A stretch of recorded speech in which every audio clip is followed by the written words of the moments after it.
Well, joining us for more from Tel Aviv is Danny Danon, a member of parliament, the Knesset for the Likud party, and the former Israeli ambassador to the UN. Danny, thanks for joining us.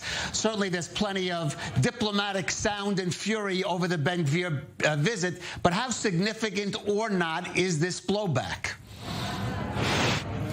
With all due respect to the international community, we preserve the rights of every Jew to go to the Temple Mount to practice his religion, and we allow freedom of religion in Jerusalem for Muslim, Christian, but also for Jews.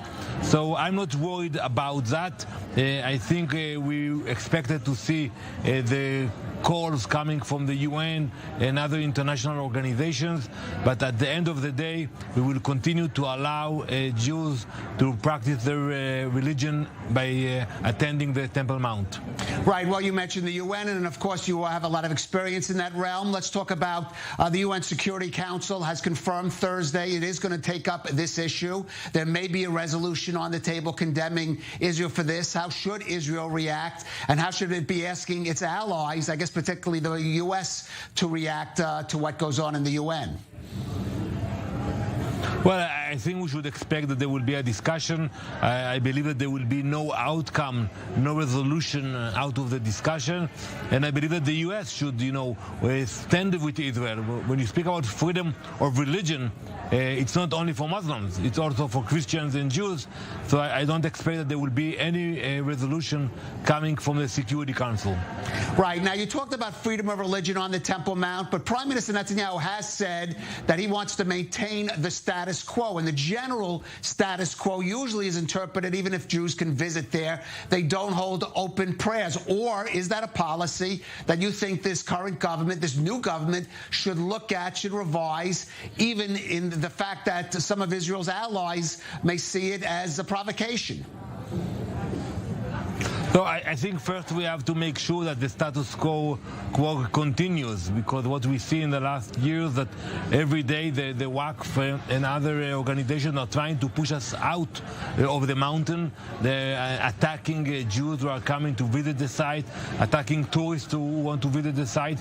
So I think we will make sure to maintain the current situation on the mountain. And I want to remind you, Calev, that you have 7 gates that are open to Muslims every day to come to pray 24/7, and for Jews you have 1 gate. You have restrictions. You can come at certain hour, and you are limited at the time you can spend on the mountain.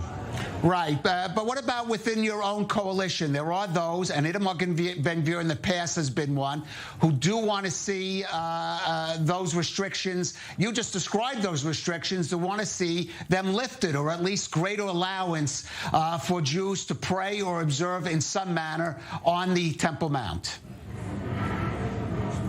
Well, so as I mentioned earlier, I'm not familiar with initiatives now to make any major changes, but I do think we have to make sure that we allow Jews to continue visiting the Temple Mount. It is not for granted, because every time we see more and more pressure from the Waqf trying to push us out of the mountain, which is something that we will never do.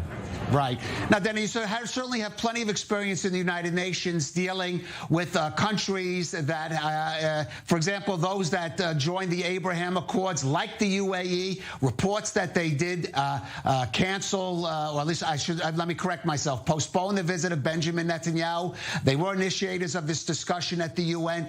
Is there a concern that this could impact on not only existing relations with the Abraham Accord nations, but this government's efforts to extend them to other nations, such as Saudi Arabia? I'm very optimistic about the future. I know that Prime Minister Netanyahu put it as one of the first priorities. The fact that his first visit will be to the UAE, it symbolizes the importance of the relationship between us and the moderate Arab world. I know that the visit will take place, and the Prime Minister will make sure to put it in the priority, and hopefully we'll see a visit soon to Riyadh, not only to Abu Dhabi.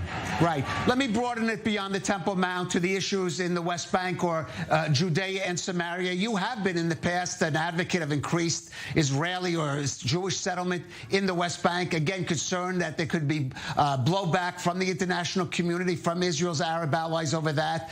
How far do you think this current government should go in that area?